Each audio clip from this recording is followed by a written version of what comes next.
the semester, I mean, and classes in general, they are not intended to be true classes. I was confused. I was wrong. The other day, I thought of fulfilling the 5 hours. But when I was rechecking, because this is recent, it's rather new, less than a month, yes, I was checking all this. I realized that what you have is known as un apoyo virtual. ¿Sí? Eso es lo que ustedes, lo voy a decir en castellano para que les quede claro. En la página ya les digo.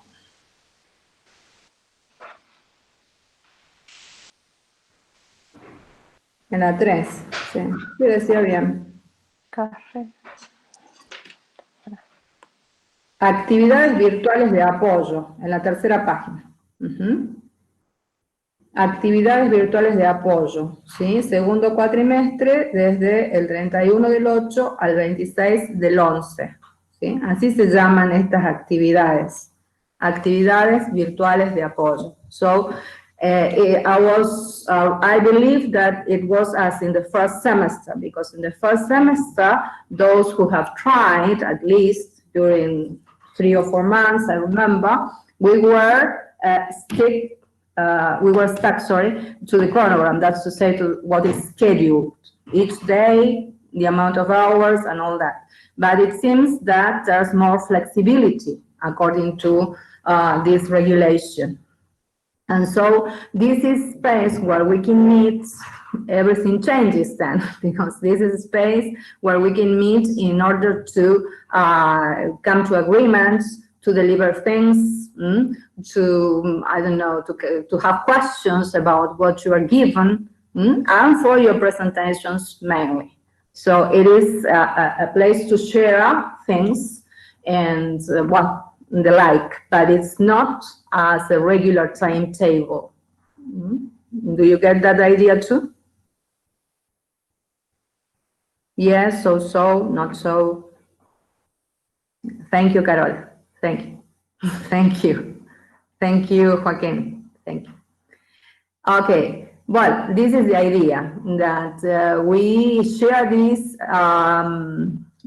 issues here, and therefore I have provided there, and I have uploaded in the space, in the classroom space, a date for presentations. For instance, what I have delivered the other class, that's to say mostly analogies and differences between the drama and the novel, mainly, an introduction and the like. Well, you have for that the Handbook of English Drama, a little handbook that you have it in the PDF version, and you also have a short video of some slides in which you have highlighted, let's say, certain lines for you to be guided through the booklet, because indeed the Handbook of Drama is a very short booklet, very easy to read. And so I have divided the PDF, I think, and so I have provided some pages for you to read. You have the class, the video, and the pages. With that, you are through. Yes, you can manage to go through, and you can upload your task. It's very simple, very easy, so that we get in touch, we get in contact, I know your language, and all that. By the way, when I have welcomed you to the space 2 hours ago, I've also uploaded a sheet provided by División Alumnos, yes, with the famous U Guarani 3, in which you are listed or not. Well, I've also asked for your profiles, let's say, which were the assignments that you passed and all your information. So I have all your information, and I have that sheet to be shared so that you know who were really listed when you applied, when you entered the Guarani. And those that are not, the advice is just to try again, yes? And to see, of course, the Guarani is going to allow you in if you have the linking subjects, yes? Is it clear? En español, para que quede clarito, ¿quieres decir algo, Joaquín? No? Okay. No, profe, como usted preguntó si estaba claro, está claro. Okay, thank you. Yes, en español es el aviso de la gente de división alumnos es que si alguien que no esté en esa tirada que hizo el sistema, ¿sí? Si no está en la tirada del sistema y intentó unirse, que vuelva a hacerlo. Ese es el aviso que me dio el técnico esta mañana, ¿sí? A su vez yo tengo sus perfiles, sus historias académicas, bueno, eso es de acceso de los docentes, en la cual se sabe el linking subject y todas las historias. Así que si alguien la quiere, yo se la puedo adjuntar para que, como esa es información personal y respeto a la privacidad, entonces si alguien quiere su historia, me la pide por correo a correo personal se la puedo enviar, pero eso es algo que ustedes pueden sacar del sistema Ciuguaraní también. Así que eso en cuanto a sistema. ¿Sí? Para que quede claro, hubo una pregunta de alguien en el mail que yo la contesté, y la voy a decir en castellano también, y la puedo decir en inglés, no hay problema, que qué pasaba con la gente que, porque los exámenes no tuvieron lugar en la forma que deben tener lugar,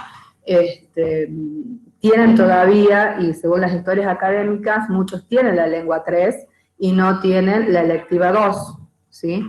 Entonces, en ese caso esperamos hasta que se concreten y lo que se va haciendo acá, como hicimos con Karen el año pasado y con un grupo de gente años atrás, Karen Santellán, se espera y se confía en que ustedes van a rendir las materias, y bueno, ustedes confían que si yo sigo acá les voy a guardar los prácticos y los parciales, que es una obligación de los docentes. En los últimos 5 años para atrás, hasta el 15, nosotros tenemos que tener todos los registros por las dudas. Eso es un must. ¿Ya? Bueno, creo que eso está claro, o sea, el que cumpla, el que haga las tareas, bueno, lo que es, ¿no? O sea, mientras se trabaje, as far as you work, and you present, and you upload, and all that, everything is registered. What is left, and that I haven't had time, is to link you to another space in which you are going to have lots of material. That is my PB work space. There you are going to find many things. You are going to find presentations. You are going to have certain TPs by other students as examples, I hope, so that you can guide yourselves. Yes? Is it clear up to there? Yes? Okay, thank you. Well, that's it. And well, for today, I have to leave at 5. And as this is a kind of extra period, let's say, consulting period, it is not a formal class. And so I have prepared for you today 2 things that you have ready at hand in your classroom. That is the presentation of Elizabethan Theater. Yes, this is something that we are going to work with today. Yes, and this is what we are going to do now. That is, we are going to go on with this idea of theater. By the way, you have also uploaded the program there in the space. And well, this was intended, this was sent by mail to the department before this pandemic time. And so this is a regular schedule, yes, it's a regular syllabus.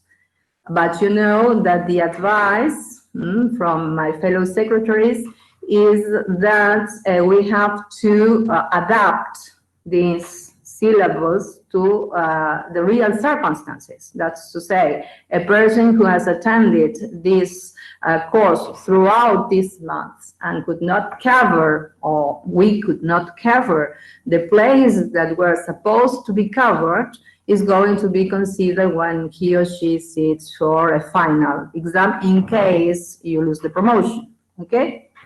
Is it clear? Yes? Thank you. So, of course, you are going to see there that everything is highlighted as regards dates, yes, because we are far away from the previous dates. It was supposed on the 26th of August, on the 9th of September, of course.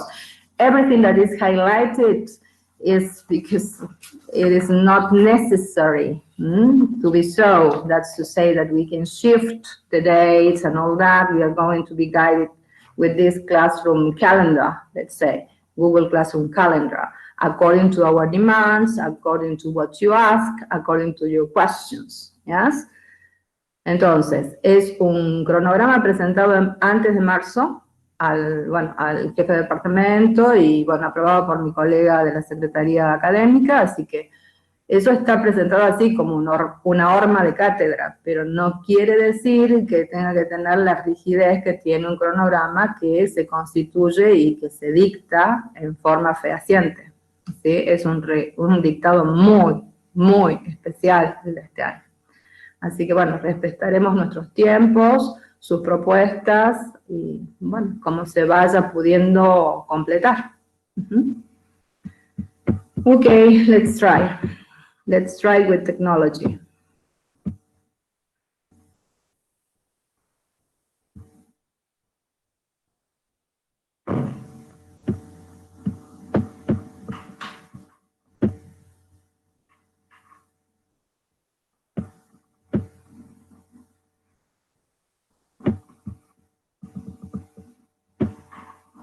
The content of the rain, and then you are going to listen to a little bit of the construction and the theater in those days.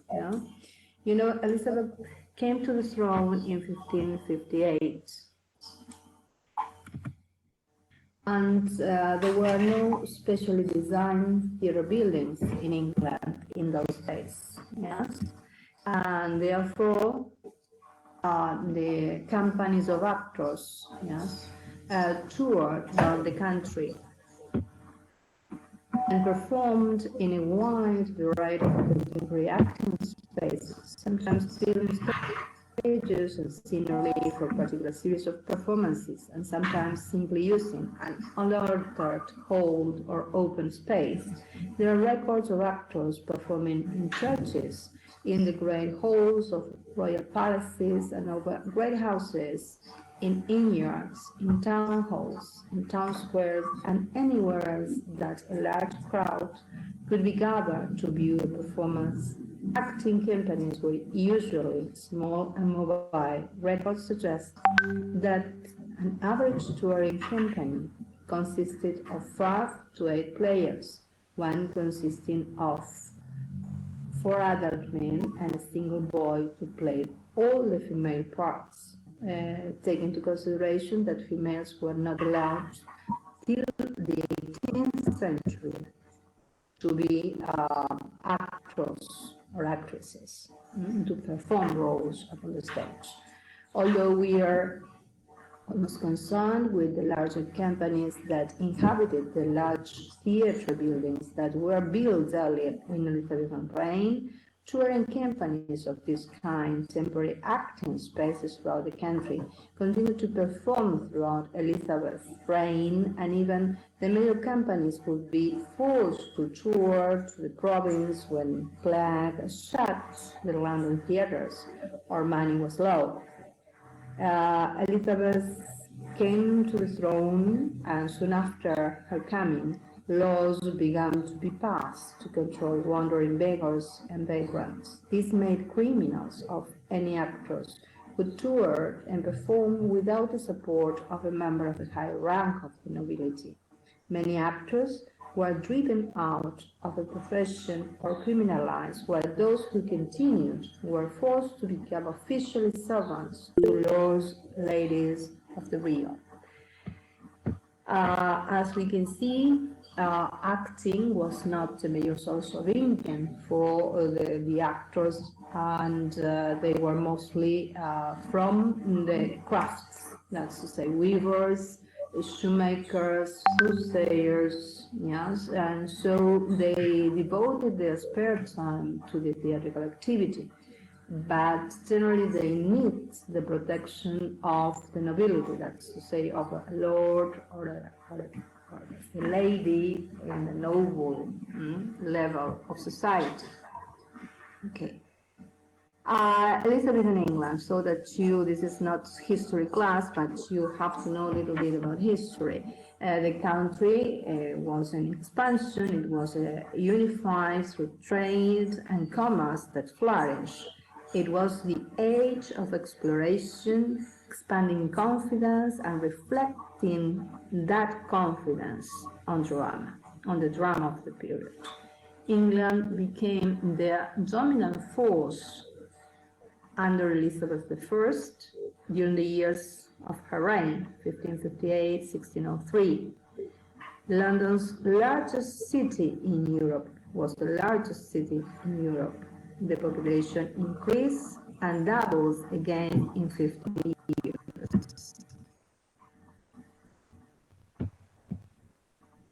Then you have theaters in England. The theaters in London were not on the better side of the River Thames. They were located on the Bishop of Canterbury's land, surrounded by brothels, by pubs, by gaming houses. Their baiting, cockfights, and tournaments were behind held in the same space that the original theatre was performed. Elizabethan stage practice were learned from medieval dramas and traditions of the page and wagon. In the early days, Elizabethan theatre space was located in courtyards and larger homes of noble patrons. Due to the advances, many playwrights were able to write very different plays, different from those of the former Greek and those taken from the Bible, because in the very beginning, the first play that we have is the poem Corites. That is the very moment in which the three Marys arrived to the tomb of Christ, and they entered the tomb of Christ and they found that he was not there. So the only thing that we have as an extra or an added issue was the presence of an angle cellar. But we have the scene taken entirely from the Bible, and at the very beginning of the theatrical activity, these kind of things were held only in the yards of the church and the patronage of the church, and many times, of course, the plot is taken from the Bible. At Elizabethan times, we have that plots were created, yes, no longer part of the Bible. The theater as a commercial venture, no longer, as I said, state of the church supported. 6 days a week, performances were played, not on Sundays. In the afternoon, you have to think, as I said the other class, no lights, no cushion seats. The plays change often to keep the people coming. They announce what kind of play was showing with flags. Black, it is because a tragedy is being performed, the white flag for a comedy being performed, and the red one for the histories being performed. One play could be performed up to 10 times in a season. New plays were in constant demand because no electricity, no TV, no broadcasting, no YouTube. And then we have that touring was increasingly discouraged, and many of the remaining companies were encouraged to settle down with permanent bases in London. The first permanent theatres in England were old inns, which had been used as temporary acting areas when the companies had been touring. The Roskilde, the Bull, the Bell Savage, and the Bell were originally built as inns. Some of the inns that became theatres had substantial alterations made to their structures to allow them to be used as playhouses. The Great Lion and the Stepney, in particular, have a rough auditorium with scaffolding galleries built around the stage area, a design that may have influenced the building of later purpose-built theaters such as the Theatre and the Globe. We have in the theater space. The theater first, or the first permanent theater space built in England was built by James Burbage, father of an actor, constructed in an amphitheater thrust. The sound is, as I said the other class, open air. We have the structure of the Globe Theatre, one of the most famous Elizabethan theatres surrounded on three sides by sitting galleries. Shakespeare's troupe performed here. He was part owner in the theatre. The acting company had about 25 actors, all men. Half of the actors were shareholders in the theatre. We have there, remember what I told you, the platform that juts into the audience, but this is juts into.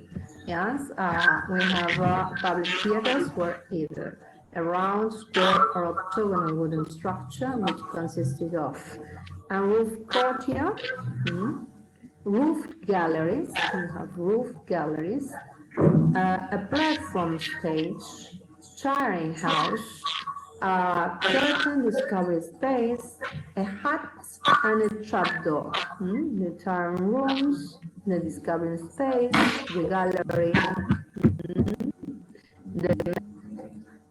We are going to pause for a while. Do you listen to me? Yes. Yes. Yes, Thank now you. it's okay. Okay, thank you. I would like to pause there because there is what I would like you to watch the other class, what I have prepared. That is the structure and the building still existing because as it was said there or after in another slide, it was burned. That is, the Globe Theatre was burned due to an explosion. But as you know, perhaps some of you know that it was rebuilt. But in this rebuilding, architects kept the structure of the Globe Theatre. Well, do you have anything to ask so far? I'm sorry, Miss, but if the recording was very bad and it was really difficult to concentrate because there is a lot of interference and the volume is very low. No, the problem is mine. The recording is okay. Okay. Before I present the sound, I have to mute my mic. Okay. Was my mistake. Sorry. Okay. That I realized because somebody sent something, and I realized because, as you know, and it's going to happen to you too, when you present something, you have to mute your mics and well, try to do it as best as you can. That's why I have interrupted, and we don't see also while presenting the messages that you are sending by chat. We lose the whole part and the display of the Meet platform. Yes, we just watch the video of what is being performed. Well, but you have it there to listen to that quietly with your earphones, your headphones, and all that. Well, anything that you would like of the written part, because the written part is without. Well, whenever something like this happens, somebody interrupts with the voice because I don't have the chat box. Yes. Something you would like to ask of the written part that you are reading?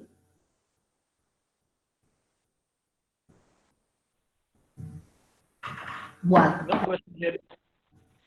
Could you repeat, please? No questions yet. No questions yet. Okay. I'm going back to the room. Yes. Who's speaking? Sorry, I couldn't listen to the question. There are 10 things here. It is too hard to hear, plus the volume is low. Sorry, miss, I cannot listen. I cannot listen very well. But therefore, that's why thinking about all those contingencies, I have uploaded the video for you to listen quietly at home with a piece of your place. So there you have what is happening. But probably any doubts about this, something you would like to say? Thank you, Carola. Thank you very much for being there. This is what is intended for today, that is to say, to revise the structure again, because we are conditioned by that structure, we people, because we are going to read something that was originally intended to be staged, not to be read. Yes. And as I have prepared also something from YouTube, I am going to mute my mic so that you could listen to the very first part, because it's a video produced in 2014 in an open air, because British people try to recreate everything. Everything means not only the structure or the dialogues without adaptations, but they try to reproduce everything. That's to say, even the pieces of scenery. So, and they give great importance to those things. So I would like you in this very short, it is 7 minutes, it is very long because it's the whole of Midsummer there, but that's for you, for the hours that we are not together. But the very 7 minutes, I ask for your attention for the very 7 minutes, because there we can revise all the elements that we have said and uttered and expressed in our last meeting. That's to say, the elements of drama. Yes, we made a comparison, remember, between drama and the novel, and we have stated which were the ingredients, let's say, or the immediate constituents of a work of art in drama. So that's the idea, because I am preparing the way and paving the way for you to enter the first play by Shakespeare, that is one of the most, let's say, kind, naive, because in Shakespearean plays you have to think about his style development. That's to say, according to the way in which he evolves in style development and the craft of writing, as far as he evolves, you are going to have complexity. So we enter A Midsummer Night's Dream. That is, well, his comedies are divided by critics. That's to say, we have 4 groups of comedies. The one that you're going to read till the end of the month, just the 20th of September, is Midsummer Night's Dream, as I said before. And it belongs to the first stage of his development. That's to say, his style is still in the process of becoming complex. Meaning, for instance, an example, that metaphors are not complex, meaning that you have in a line a single metaphor, not link. It's not, you know the meaning of run-on line? Yes, no, more or less. Yes, thank you. Or you remember, Walter? Run-on lines? Max, please. Do you remember the meaning of so that we can see if you... Do you remember the meaning? No, sorry, mic. My mic no funciona. Okay, never mind. Never mind. Write it down if you want. No, because sometimes it's just to have certain concepts as you come from other courses, other literatures. I would like to revise if you have a meaning for a run-on line. Do you have it?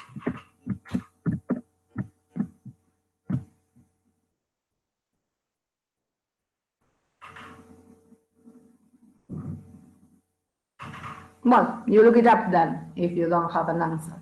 Well, what's a run on a line? Well, a metaphor in this early stage of development. So you are going to read and watch, because you have the video, one of the most sweetest, or the sweetest, if not comedies by Shakespeare. And it's very simple, very naive, and the language is naive and simple, but it has a hidden part, because otherwise it is not Shakespearean. But there you are going to see that the language is not that complex, because he hasn't achieved mastery yet. Yes, he's going to master the craft when he produces the tragedies, Macbeth, Hamlet. Yes, well, these are the greatest tragedies, Othello, that is in between, and all that. Well, but going back to the comedies, we have 4 groups. You are going to read this one that belongs to the first group, the mild, the sweet comedies, and then you have those that belongs to the second group, that are proper comedies, like Much Ado About Nothing. Then you have the third group of comedies. As we go up in the ladder, from first to fourth, we are going to have a development of style. So when we deal with the third group of comedy, that is Measure for Measure, Troilus and Cressida, Timon of Athens, well, these are known as problem plays or bitter plays, but they are comedies. Yes, we have to discuss, but you are going to discuss with the book, the Handbook of English Grammar, the types of plays. And there we are going to enter into the categories: comedies, tragedies, histories, tragicomedies, pantomime, farce, all that. So what is it that we are going to do? We are in the third group. In the third group, they are called beta. Why beta? What's the meaning of beta? Probably you know.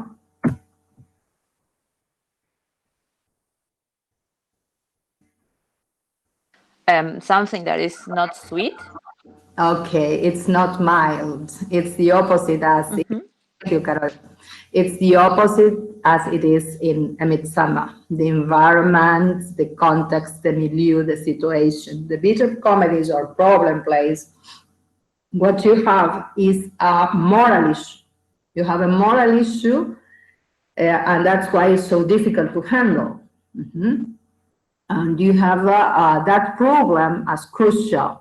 But why are they comedies? Because they start as if they were tragedies. So, for instance, Measure for Measure, you have a person who's about to be beheaded. Yeah, so everything in the context. You have a person begging for pardon. You have this. You have the person in prison. You have a crime committed. So, at the very beginning, the very first act, everything resembles a tragedy. How is it possible that this becomes a comedy? So, and there the problem, the moral problem, is presented. But eventually, in the end, the outcome is that you have plenty of marriages, everything is okay at the end, balance is restored, you have a happy ending, everything, there's a reversal of fortune. So everything goes back to normal. So, and nobody dies. That's a key feature.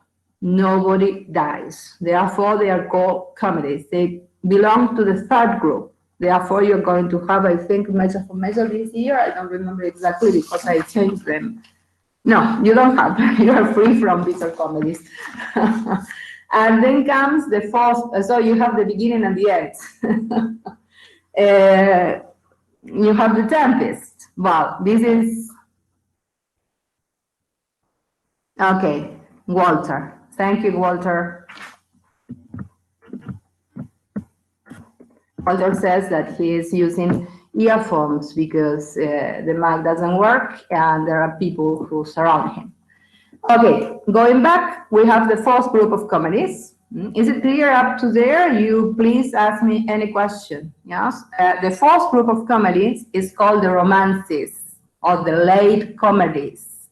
He is almost at his highest level In the romances, he becomes more complex. When I say complex, it's not because of the theme, it is because of style. So that's why it's so important that you revise figures of speech. Have you heard about figures of speech?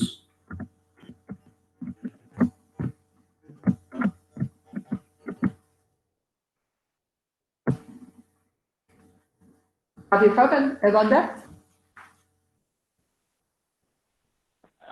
Yes, a little bit, some of them, but I have heard about them. What is it, Joaquin?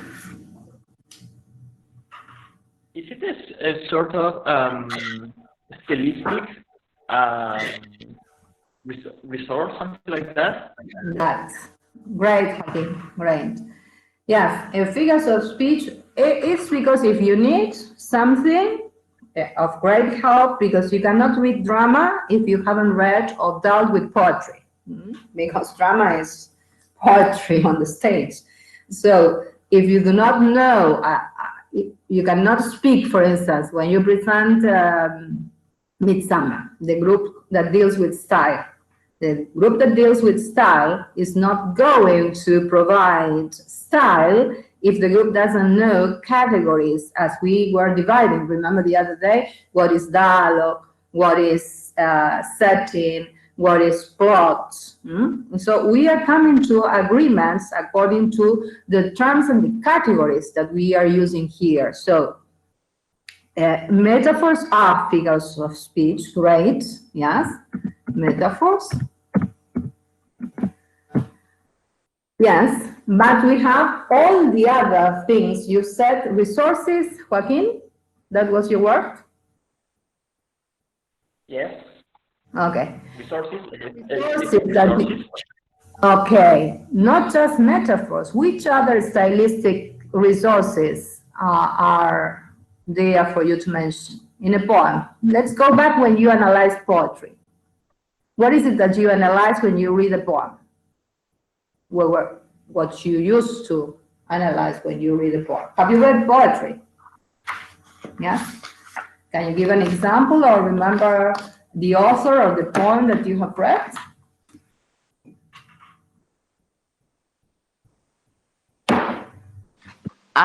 I'm sorry, I don't exactly remember names because I'm very bad at that. But I remember we kind of analyzed if they were personifications or simile or all that kind of figures of speech. Besides rhyme, if how they were written. That's what I remember. Like Great, great. No, it's great. It's great. Yes, we have a typology. Yes, I can send you, but wait for a while because I don't have a person to scan my things. Sometimes they are scanned, sometimes they are not. So I have to do it by my own. I can send you a glossary if I can manage to send a PDF version of my glossary so that you can have all there, that's to say, all the typology, because when you have to deal with style in any play or in any narrative, prose or novels, you have to cope with how is it that you're going to decode something if you do not know what a metaphor, what, I don't know, an oxymoron, I don't know, there are so many figures of speech. So the complexity, going back to Shakespeare, means this. That's to say, that's why I spoke of a run-on line. A run-on line, another figure of speech, yes?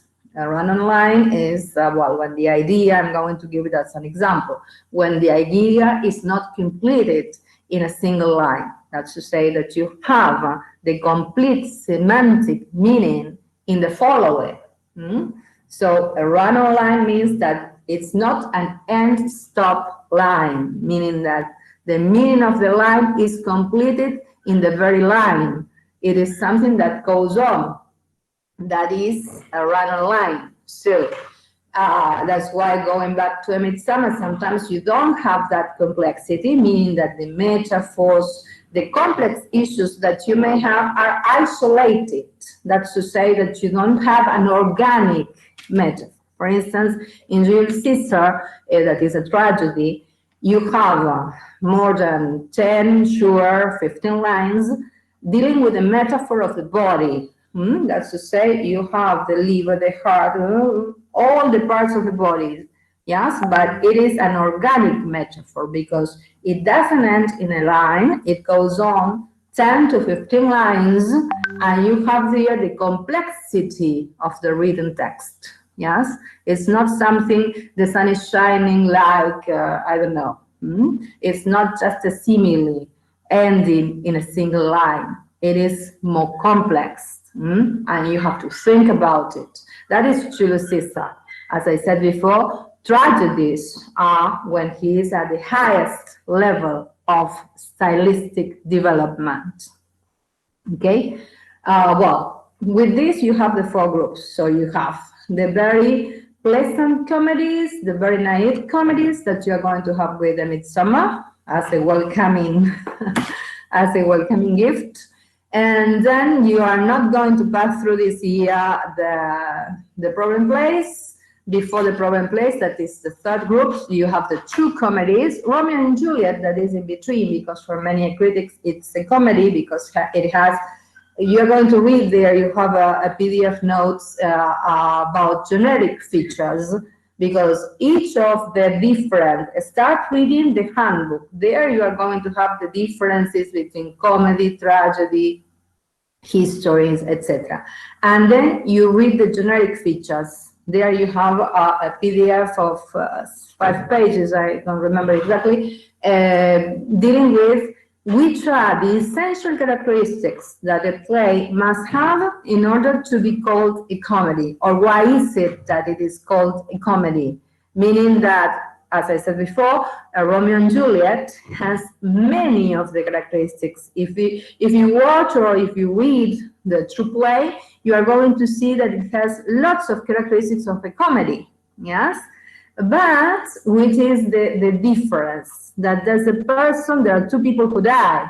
So whenever, and according to the generic features, you are going to see that those in those plays or presentations in which someone dies and doesn't have time to amend, repent, and all the like, it is called, that's one of the key elements to become a comedy, a tragedy. So that is why many critics will say that it is a tragic comedy, yes, and not just comedy. Or some others would place it under the level of tragedy even. But it's indeed, in Shakespeare's career, it's a kind of hinge. You know hinge? You know the meaning of hinge? Like in a window. In the window, you imagine a window with you open the parts, one window, you have a hinge. You have a hinge. Great, Carola. You have a hinge there that allows the movement to be closed or to be open. One. Romeo and Juliet is a kind of hinge, meaning that it's a kind of transitional play, like The Merchant of Venice, too. It's another transitional play. Transitional in the development of Shakespeare's stylistic complexity. Yeah, so you are welcome with this Midsummer's Night's Dream. That is, as the very name, and when you analyze the title, and when you analyze all the other issues, you are going to see why is it a midsummer, what does the word midsummer means, what happens with the word night, and what happens with the word dream, yes, with the word dream. Okay, I will try to mute my mic so that you could listen properly to just 7 minutes or less. If not, open your mics and let me know that you are not listening, please. Okay?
Sorry, Miss.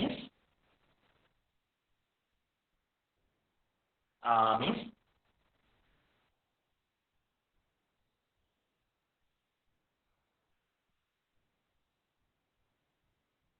Sorry, Miss. Are you share the screen because we can't see and listen to nothing? Sorry.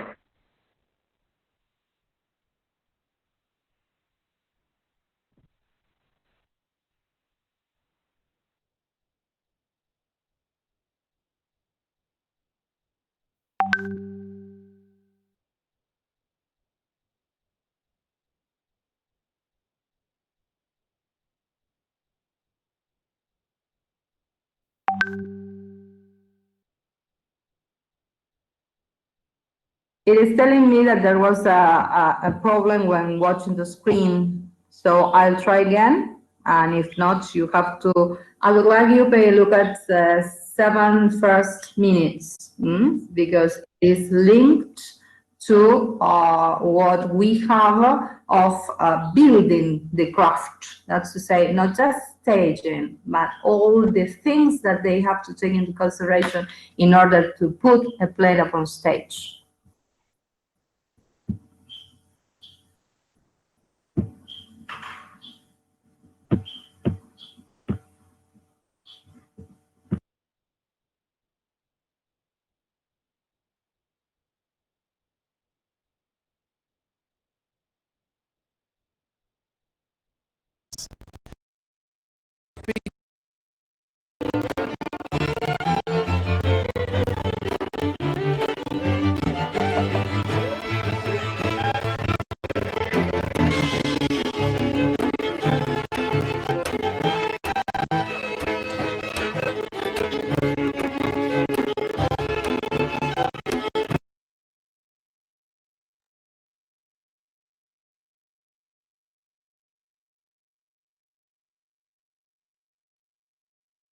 Right. I don't know.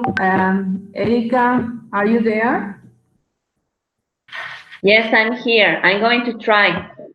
Just Please wait a do it. minute, please. Thank you.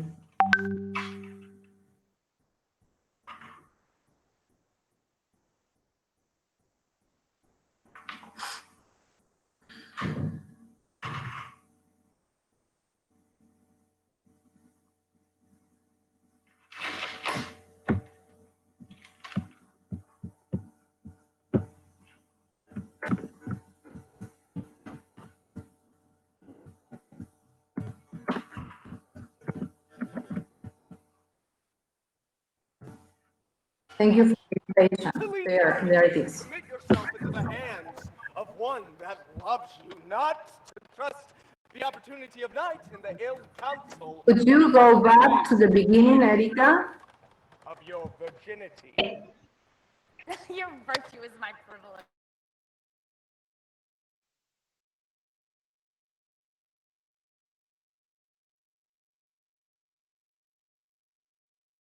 Voy de nuevo, por favor, paciencia porque está medio lerdo.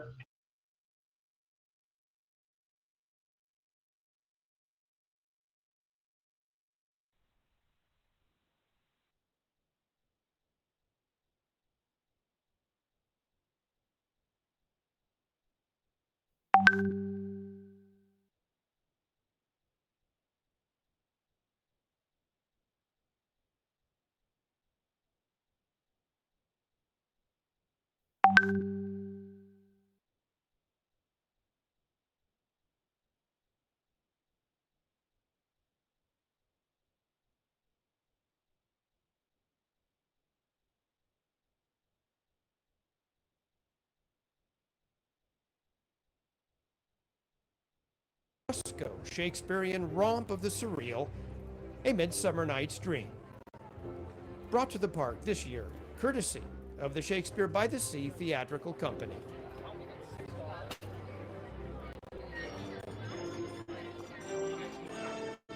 But even before the pairs arrive, the actors and staff of Shakespeare by the Sea show up to build a complete outdoor stage from the ground up. A few nuts and bolts of, so to speak, to believe.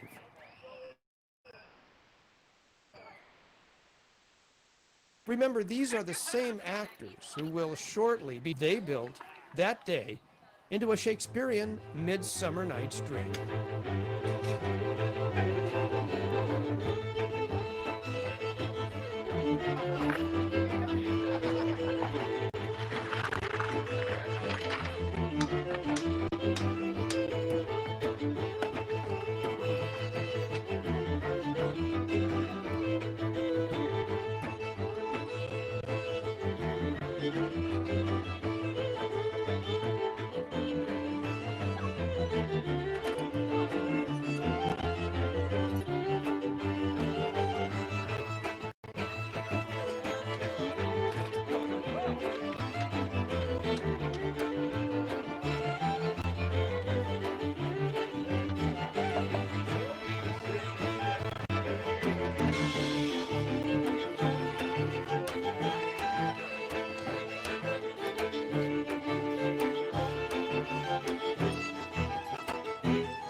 Midsummer Night's Dream is, as you will see, a thing of many parts.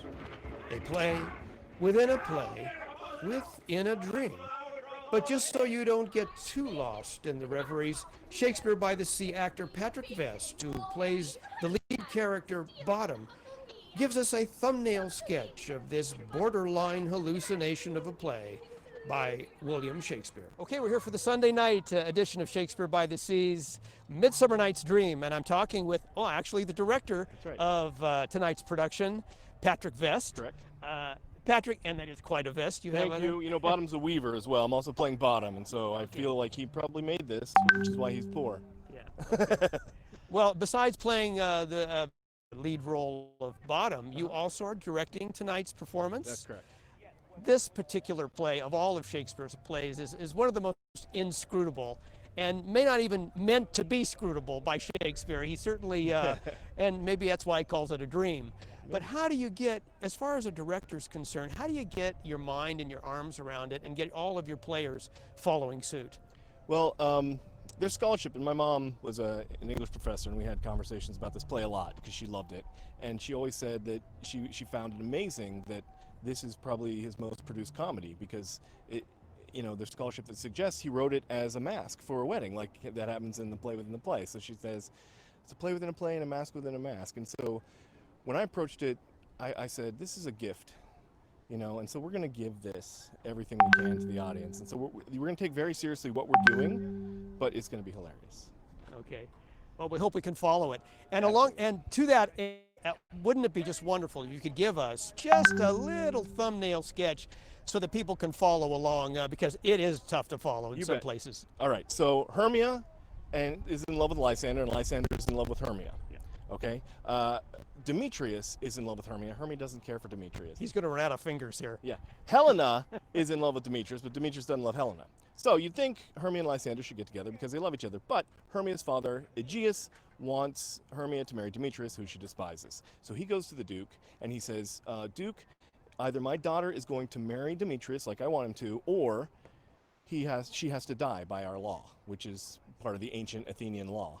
And then Theseus amends it to say, or she can become a nun. So those are her three choices. Well, instead, Hermia and Lysander run off into the woods. Helena tells Demetrius that they ran off in the woods. He pursues her. She pursues him. And now they're in the woods. Well, the thing about the woods outside of Athens is that they're teeming with fairies. And the fairies happen to be at war. So Oberon and Titania are at war over a changeling boy. It's a half-human, half-sprite child who can change shapes. Oberon wants him to be his page. Titania wants to keep him because the mother was a votress of her order, so was a nun of her denomination. So they're at war. Puck, who is Oberon's right-hand man, is this getting any easier to follow? Well, just trying to get the name straight. Yes. Puck, who is Oberon's right-hand man, is a trickster, a prankster. So the lovers are in the woods. There's a magic flower that can make anybody fall in love with anybody. Oberon gets it, puts it on Titania's eyes, hoping that she'll fall in love with some beast so he can beg the boy from her. Puck puts it on Lysander's eyes, he wakes up and loves Helena suddenly instead of Hermia. And then he does it to Demetrius, and so they're both in love with Helena now, and Hermia's left out in the cold. And so the hilarity ensues as they all try to woo one another. Meanwhile, Bottom and his group are going to perform a play for Theseus, and they end up in the woods, and Puck runs across them and decides to have fun with them. He puts a donkey's head in place of Bottom's head. Titania wakes up, falls in love with Bottom with a donkey's head on his head. And then that's sort of the crux of the play, and then it kind of everybody gets to be with who they're supposed to be, and it all works out in the end. It does all work out in the end. Absolutely. Okay. Well, I'm not sure I got all of that. I hope you all were taking notes, but even if you weren't, Shakespeare has a way of unraveling in the process. So stay with it, and I think maybe appropriately, let's go out with a comment from your character, Bottom. Great. Patrick Vest, director, and one of lead roles in tonight's Midsummer Night's Dream. Bottom, who says, I have no doubt to hear you say, it is a sweet comedy. No more words. Away. Go away. Sounds like good advice. And on with the play.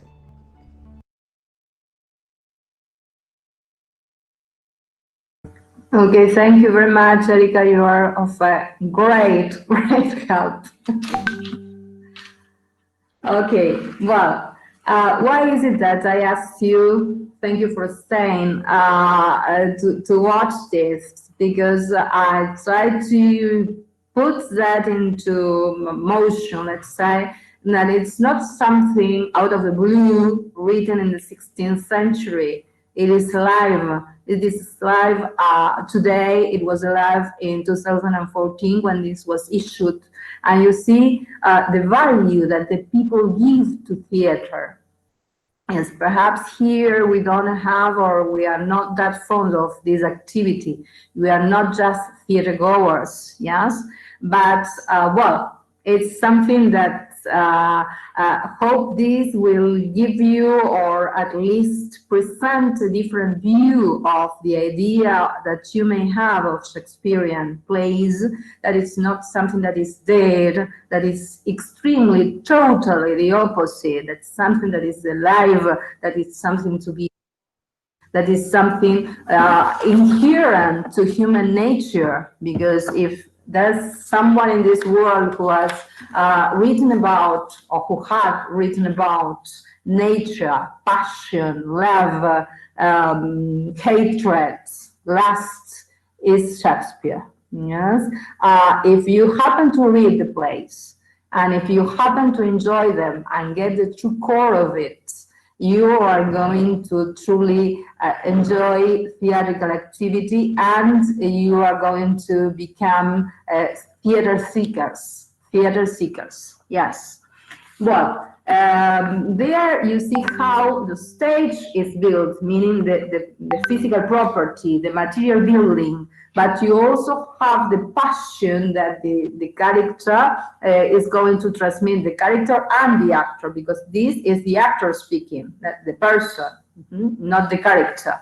And in a very brief, why is it that I have chosen that part? Because in a very brief moment, he unravels the whole of the plot. That's to say, he delivers for you this plot that is, it presents one of the most outstanding characteristics of Shakespearean play, that is this of cross purposes and misunderstandings. That's to say, cross purposes and misunderstandings, these of having a couple isolated somewhere in the woods, and there's a fairy that pours the wrong drop in the wrong guy, and so when the person awakes, falls in love with the first things she sees.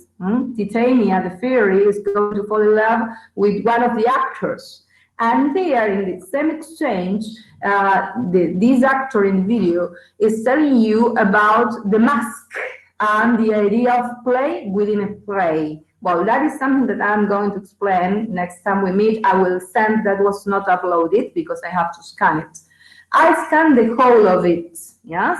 It is plays within plays. That's the name, the very name of the chapter. But of course, plays within plays is a kind of, let's say, it's stylistic, like a mamushka, you see? You have something inside another. There you have the elopement, the couple running into the group, the goods, the four people running, these cross purposes and misunderstandings. You have the fairy world that are the Athenians, yes, and the fairy world, and you have the workers, you have the rustics, you have the characters, because as I said in one of the slides, up to that moment, let's say, the actors were not paid, meaning that they were amateurs, meaning that they were from the craft. Mostly the people who invest their times in acting performances were those that were shoemakers, weavers, soothsayers, and that is, the major source of income comes from another part, and this is amateur acting. They were afterwards, in the 17th century, you are going to have that this becomes a theatrical activity is the source of income of many actors, yes? But before 16th century, 14th century, it is not. Yes, well, and there, going back to the idea of play within a play, you are going to have a group of workers rushing into the goods of Athens. So you are going to have three groups of people: the nobility, the people from the fairy world, and the people from the craft, the weavers, bottom, the weaver, the ass-headed bottom, that they enter the wood in order to perform a play. So therefore, you're going to have the notion of place within place. I'm going to provide this whole chapter for you, but you go specifically to the part devoted to a midsummer. Yes. Okay. Any question about that? No? Yes? Perhaps next class? No, okay. Well, then we go back to another part. Could you download the program the other, when I sent the invitation to the Google Classroom part? Yes, no, sometimes in the near future? Okay. Yes. Thank you. Carola. You too. Thank you. Great. Well, this is very special subject. It is theater. So sometimes, though I'm for privacy, but sometimes we need gestures. So sometimes we have to appear. Yes. Well, going back, if you have downloaded the program, you have in page 3, 4, 5, 6, and page 6, you are going to have investigación alumno por promoción, investigación alumno regular. Why is it that I'm saying this? Because I don't want to forget that this is a seminar also. We have spoken about the context. We more or less are becoming in contact with the milieu of plays and Shakespeare and the mild comedies and the sweet comedies, and that's great. Hope you enjoy. But at the same time, I'm telling you that you have to visit these pages where it says investigación, alumno por promoción, alumno regular. So those who want to keep the promotion, generally, as it happened many other years ago, you have to finish one of your midterms is the writing of your paper. That is not that complex, yes, as it used to be a long time ago. Erica's time. Erica's time. She will remember. This is an easy version, a milder version of a paper. And those that are for the promotion, yes, my advice is that you go around the titles of the different plays suggested. If you want to have them ready at hand, as I said before, I'm going to join you to the other space, to the wiki, and there you have loads of material, yes? There you're going to have the plays, you're going to have everything. But all the same, as this was designed for this year, this classroom is designed for this year, your material is going to be there too, yes? But I'm not going to upload or transfer the whole of my wiki page here. It's better that I join you and you enter whenever you please, according to your demands.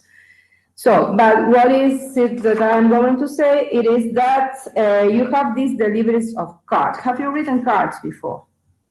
Yes, no, yes. What kinds of cards, Carola?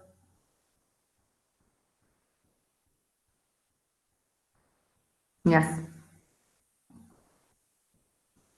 I was in the Word document, so I had to go back. So sorry for that. It's okay. It's okay. We in Introducción a la Literatura, Mhm. we made a kind of a summary cards Mhm. of yeah, pages of a book or something like that. Where we have to write the author, the page, the quotation, and that kind. We have to make like 10 or something like that.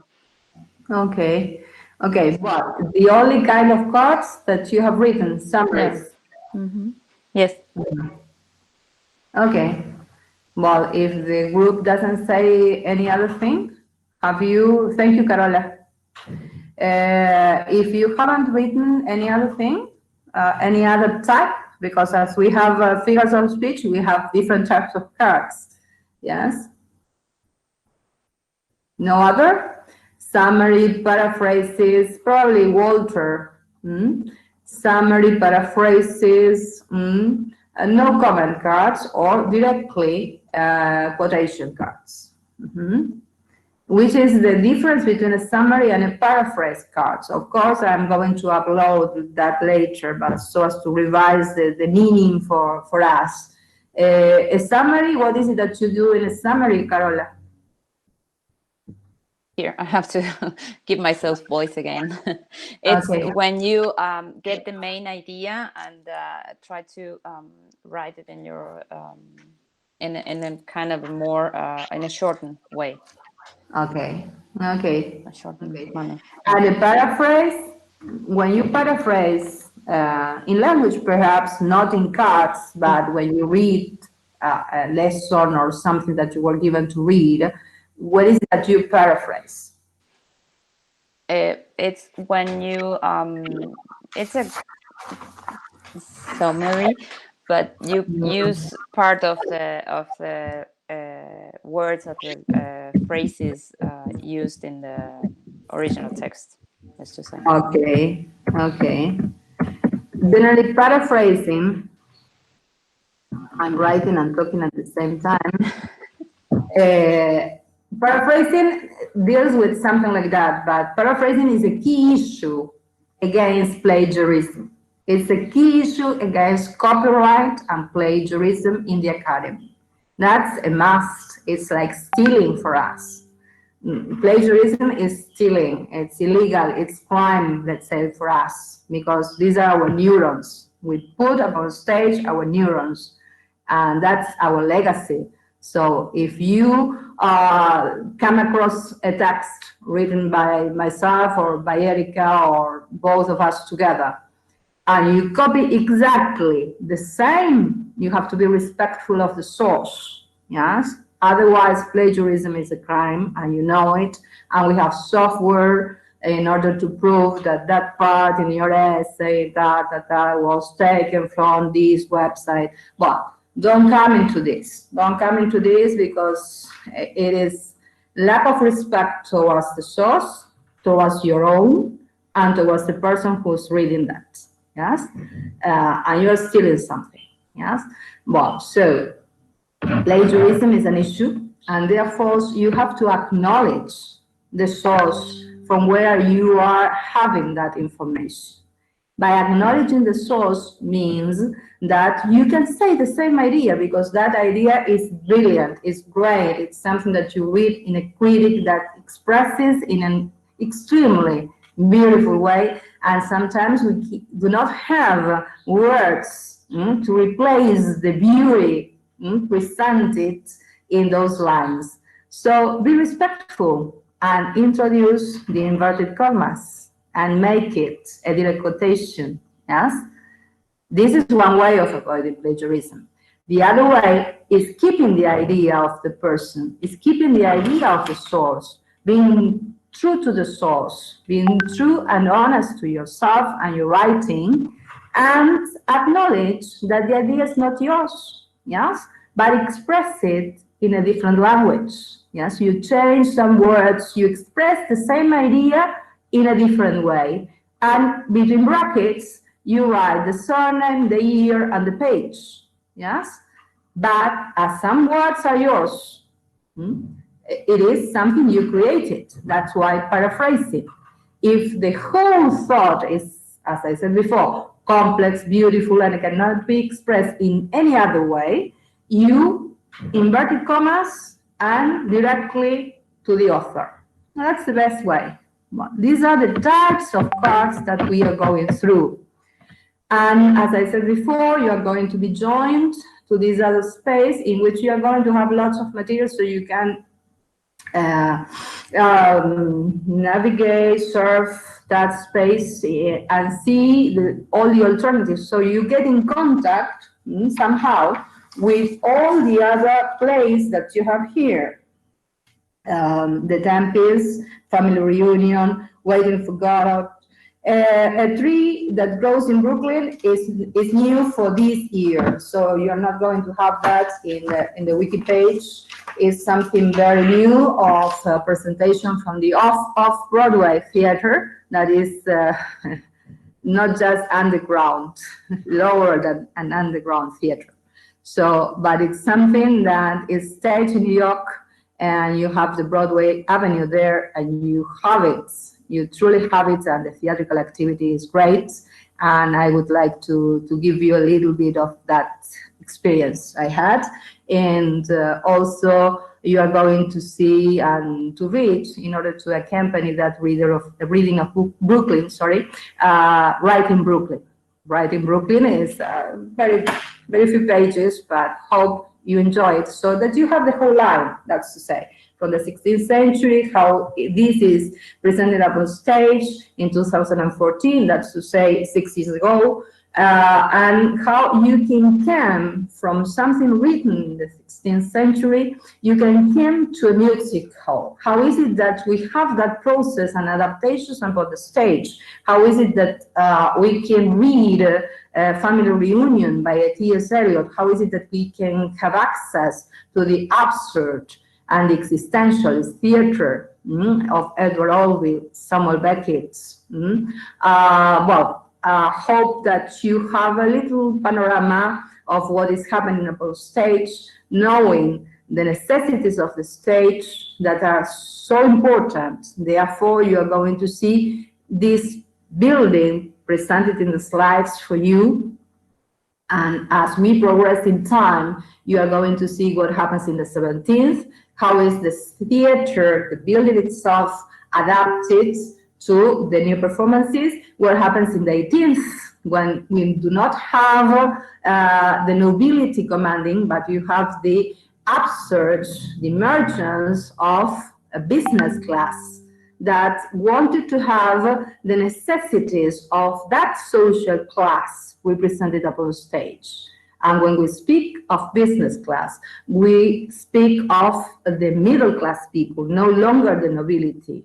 In this case, when you read Midsummer or any other play of the 16th, 17th century, you have players under, as I said before in one of the slides, the patronage of a lord. Yes, you are performing for the nobility. In A Midsummer Night's Dream, the group of workmen that enter the Good of Athens, the play within a play, are going to perform by the King of Athens, to Aegeus, to Titania, to Demetrius. Yes, so the companies are meant to entertain the royal class. But what happens when that shifts? Yeah, that's to say, no longer an entertainment of the royalty, but also something in which middle class people who would have delight and to see their tastes reflected up on stage. That's the change from the 16th, 17th to the 18th. And what happens with the arrival of lighting? What happens with the arrival of a director, stage director? What happens with the arrival of management and business to the theater? How, to what extent the playwright is going to be conditioned by all those contingencies or emergencies, if you want, yes, that they step up and they have to deal with that, yes. But this is the tour, let's say, for all the centuries, trying to be as subtle as possible for you to enjoy this, and not as something that is dead, past in all English, and something old and boring, but truly lived upon stage. Yes? Okay. And we have half an hour. Do you have any questions about something? For those who can enter the classroom, you see that there's a task there for the 20th. No, so yes, for 20th. Yes, I'm right. In which we are going to read Midsummer. Yes. And something I would like to know, because I don't want to join you, yes, with fellows that you don't work with, yes. As this is theater and we are free when we deal with theater, I would like you to choose your partner or partners, or if you are going to work alone. So for organization and for the welfare of all of us, I have devised, when you enter to homework, Midsummer Night's Dream, I have divided the whole issue uploaded into 4 groups, believing or thinking that according to the attendance of our previous class, I have 14 people. And according to the Zero Guarani, I have 11 people. So we see how we manage. Yes, as I said before, I have your profile, your academic profile, in case you need it. You send me a mail to any of these 2 addresses. If you see that Lucia Fernandez 012 is not answering, sometimes it is because it's overloaded. So sometimes I have to erase things so as to let other messages to enter the box. You can manage with this other, literatura.hablainglesa, etc. Okay? But there I have divided one group, group 1, I do not know the members. You are going to tell me, I would like to finish this encounter, this meeting, knowing this. Group 1, historical background in A Midsummer Night's Dream, yes, of the play, and Shakespeare's Language 1. It's some pages about Shakespeare. The language is very, very clear, simple, no complexity. Miss? Yes, Carola. Can Joaquin and Micaela, we work together in in everywhere. Can we be Joaquin Lizara. Sorry? Joaquin Lizara. Yes, and Micaela Avalo. Can Okay. we be group 1? Yes, you are choosing. That's why I said group and numbers, because we come from the humanities, so we know that is feeling that joins us. So, Joaquin, you, Caro. Yes, and Micaela Avalo. Okay, great. Thank you. No, welcome. Number 2, still subtle, but with a little complexity. What is an audience? And setting and style in A Midsummer. What I generally do is when I present the work in a PDF version, meaning the play, I generally provide versions that perhaps are old, I don't care, but they have an excellent introduction, yes? And with that introduction, you can manage to keep up with the reports. Yes, that's to say, there you're going to have the historical account, there you have style, there you have the setting. The introductions are quite generous, that you can make great use of that introduction. So group 2, setting and style. Volunteers. Okay. I would like to work with. Okay, Juan Carlos. Alone? No, Or you work with a partner? if something want to join with me, I don't have problem. Okay, thank you. Welcome. Well, let's leave it open and let's see what happens with the other. Then you have characterization. Diego? Or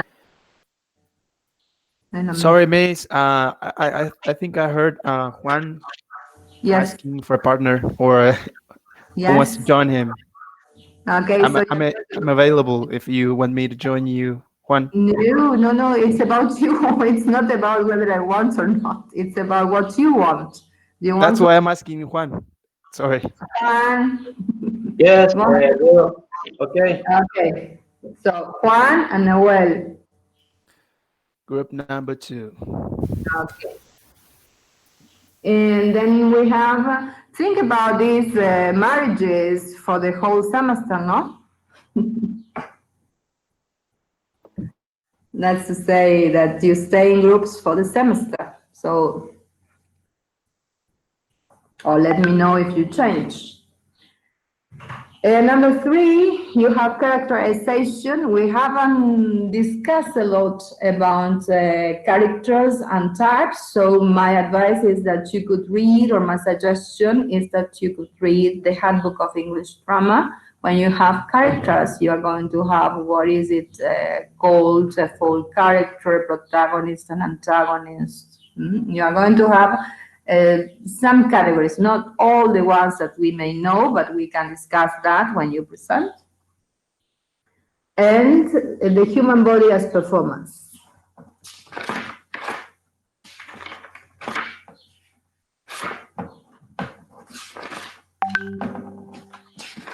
That's an essay, very simple. Okay. Well, that's at least for 2 people. And then you have plot. Number 4 is plot and internal structure, and there you have inside out. I'm going to, there's no PDF version of that inside out there. I'm going to edit and add it up. No volunteers for 3 and 4? Hello, Miss. Hello, Walter.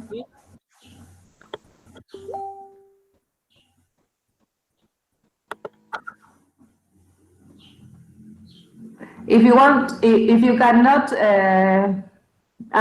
group 4, okay. There's a group 4. Walter, you want to say something? Write it down if the mic is not working. Okay, just that what Gabriela says. There, okay. So, Eliana, Walter, Joshua, and Gabriela. Okay. Group 4. And so what is missing is group 3. We have 3 people here, 2 here, 5, and 4 here. Right. So there are people still going around. Those that are going around can work for group 3.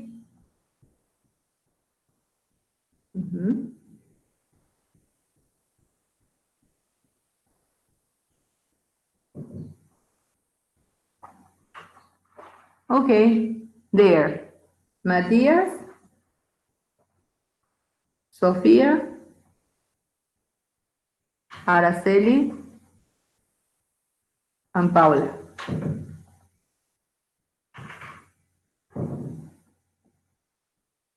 Okay, thank you. Miss, Yes, Juan Carlos. I would like to know how to work with the tags. I'm reading, deliver a 20-minute presentation. Is it just a written report? No, it says in the label oral and written. Oh, what's the format in video? Oral and written. That's to say, we share because we need to discuss certain things. We generally share the reports. That's to say, that's why I give you time, because 15 to 20 minutes means more or less, I don't know, 10 to 12 slides per presentation, yes? And so you present, someone presents, other does the PowerPoint, whatever, you divide. You already work together in 4th year, so you know. And you present, you deliver. Each member is going to deliver a part of the presentation assigned, and each of you have to say something in the 20 minutes, and then the whole group issued a single written presentation because it is supposed that everybody has worked. Oh, Yes. It would be like an oral report in a virtual form kind of Context. thing. Yes. In a Okay. different context. Yeah. Yes. Okay. Yes, you divide. Let's say 15 slides. 15 slides we can manage in 15 minutes. Yes, so as to organize, of course, nothing is going to be that strict because, you know, there are many things that are far away from our command and will. And so you are going to present something for us, the same way I have tried so hard to present things for you, to prepare things beforehand, because this is what platforms demand from us, to have everything already uploaded, at least read, considered, uploaded. We go through the different software formats in order to have a video with a sound or something with music or something entertaining for you to be here. And hope we enjoy the class. Well, whenever you need something, you send through the mails. I haven't succeed with WhatsApp group. I'm going to try another phone. There's a very old one from last year, so if Karen happens to be here, I'm going to join her from another phone because the old Android is not working proper. It's abandoning me. And so I have to upload the group to another phone, and I can manage, I think, today. So we are going to be there too for this kind of messages that deal with certain things that we need to know in the very moment, of course, during working hours, meaning I'm not against receiving messages very early in the morning, but till 8 p.m. Yeah, 8 p.m. because I'm an early bird. I work the whole day through, but at 8 p.m. just family. So, well, that's the idea. You can consult me by mail, by the classroom space, by the WhatsApp group for things that you agree from your agreements. That is not to discuss an agreement within a group. You discuss it in your own groups, then you give me something definite. It's already done, Joshua. It's already done in the classroom. Joshua is asking in the chat if we can write what is assigned to each group. If you visit Could you visit the working area?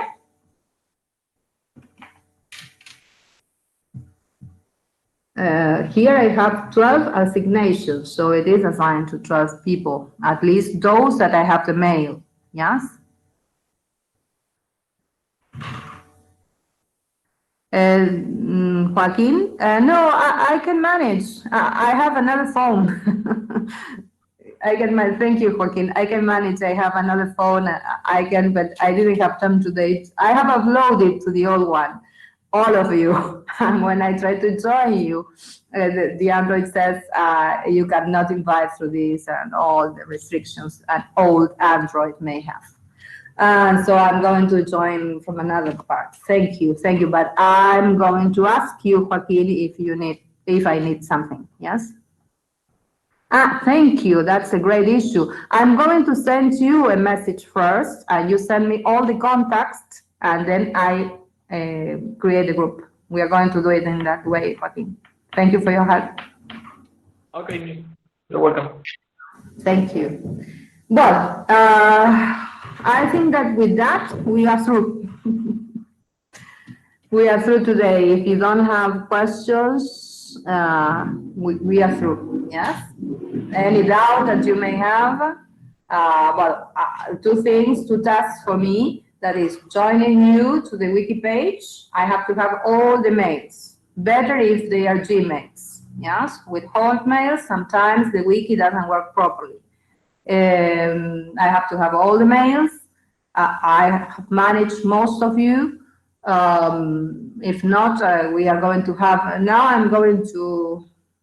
we are going to work, Joaquin, and you're going to send me, I'm going to send you my phone and you send me all the contacts and I group them. Okay, with that, well, we are, thank you for your things. Okay, if you don't have any other question, okay. Okay, you let me know if you need something during the period. And thank you for being so gentle, considerate when we are not working properly because of technology. Okay, thank you, Erica, for being here. Thanks to you for the invitation. Thank you. She is also profesora de inglés from the old days, 1996 plan. Yes. Así que it's true, from the old days. Así que, so, bye. Have a nice weekend. Anything you need, you let me know. Thank you, Joaquin, and the people who are so gentle. Profe, ¿nos volveríamos a conectar el jueves o el martes? Ahora me van a ver un ratito. Eso les estaba diciendo que como vi el programa, el calendario, mejor dicho, académico, la reorganización, ahí vi que no son clases estrictamente, sí o sí, las 5 horas como si fuéramos a la facultad, ¿sí? Acá se trata, por eso les dejé ahí colgadito la resolución de un apoyo, ¿sí? Entonces, por eso es que una que era sobre la hora, el otro día cuando me mandaron lo de el martes, y yo ya tengo bastantes cosas organizadas. Entonces, no, todas esas horas, úsenlas para leer y hacer, porque para cada presentación, bueno, lo deben saber ya, porque ustedes ya vienen trabajando en este contexto de pandemia. Así que ya saben todo lo que hay que hacer por atrás. Para que eso hoy esté subido en Classroom, hay mucho trabajo atrás. Hay mucho trabajo atrás. Así que, bueno, ustedes también lo van a vivir. Y bueno, eso.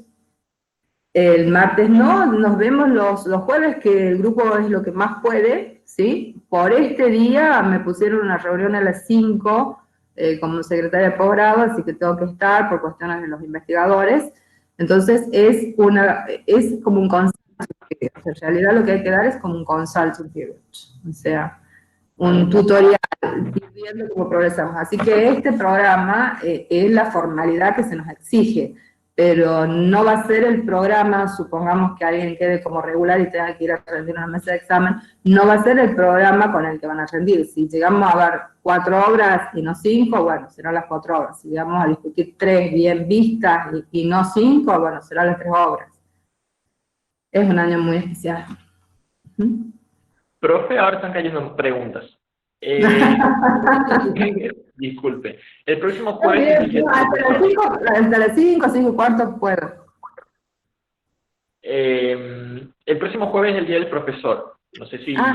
Qué detalle técnico. Pero creo que no estamos calendarizados, o sea, no importa que sea el día del profesor. Listo, perfecto. No, como, o sea, como supuestamente en la fecha de exámenes se suspendía ese día los exámenes por ser el día del profesor, pensamos que creía A que ver, el día alguien que vea la resolución ahí, ¿alguien la puede estar viendo? Porque yo no imprimí todo. No, capaz si no figura en el calendario académico no dije nada, pero fue como... No nos festejan ningún día, despreocupate. No, nadie nos festeja nada.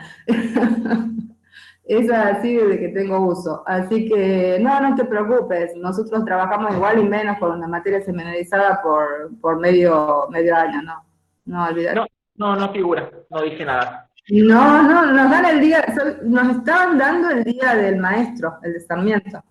Nada, Lucy, nada, no hay ningún día profesor. Más todavía nos lloran los ojos, se nos paralizan las máquinas. Sí, presten atención a lo que no les marqué, pero lo anoté para decirles cuando vean los 7 minutos del video. Pay a look at the 3 destinies of the females. If you don't get married, there are 3 options. Hablando de maltrato. To die. If you don't agree with the law of the father, you die, or you become a nun, and there's the 4th one. Or you become a prostitute. These were the 4 outcomes for that society. Hablando de maltrato, ahí está mi unillo. Bueno, no sé qué otra cosa tenías que, Joaquín. Solamente se estoy chequeando justo el calendario académico y aparece el día del profesor, como festejo académico y administrativo. Sí, miramos, qué útil. Pero bueno, nos veremos el próximo jueves entonces. ¿Qué es el próximo jueves? ¿Es el día de ustedes? No, por eso. Lo único que preguntaba, como generalmente la facultad no suele dar clases ese día, por eso preguntaba, pero nos vemos, si no, con todo gusto el próximo jueves. El que quiera unirse se une, yo la clase la doy para que ya les quede. Yo no tengo problema, con esta pandemia todo es igual a todo, más o menos así está. Estamos en un feriado desde el 19 de marzo, más o menos. Domingo más largo de...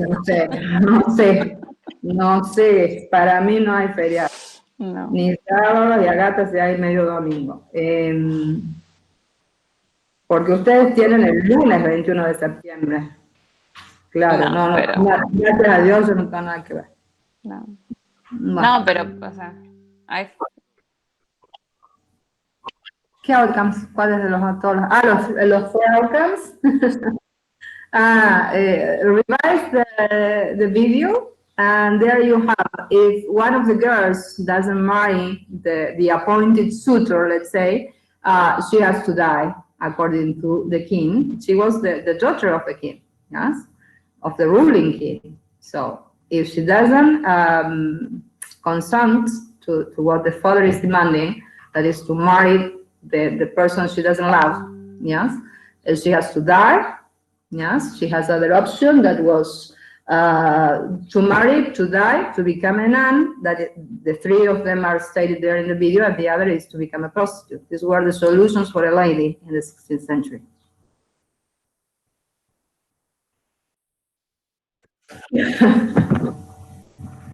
Yes, I can repeat. No. Bye-bye. See you on Thursday. Bye.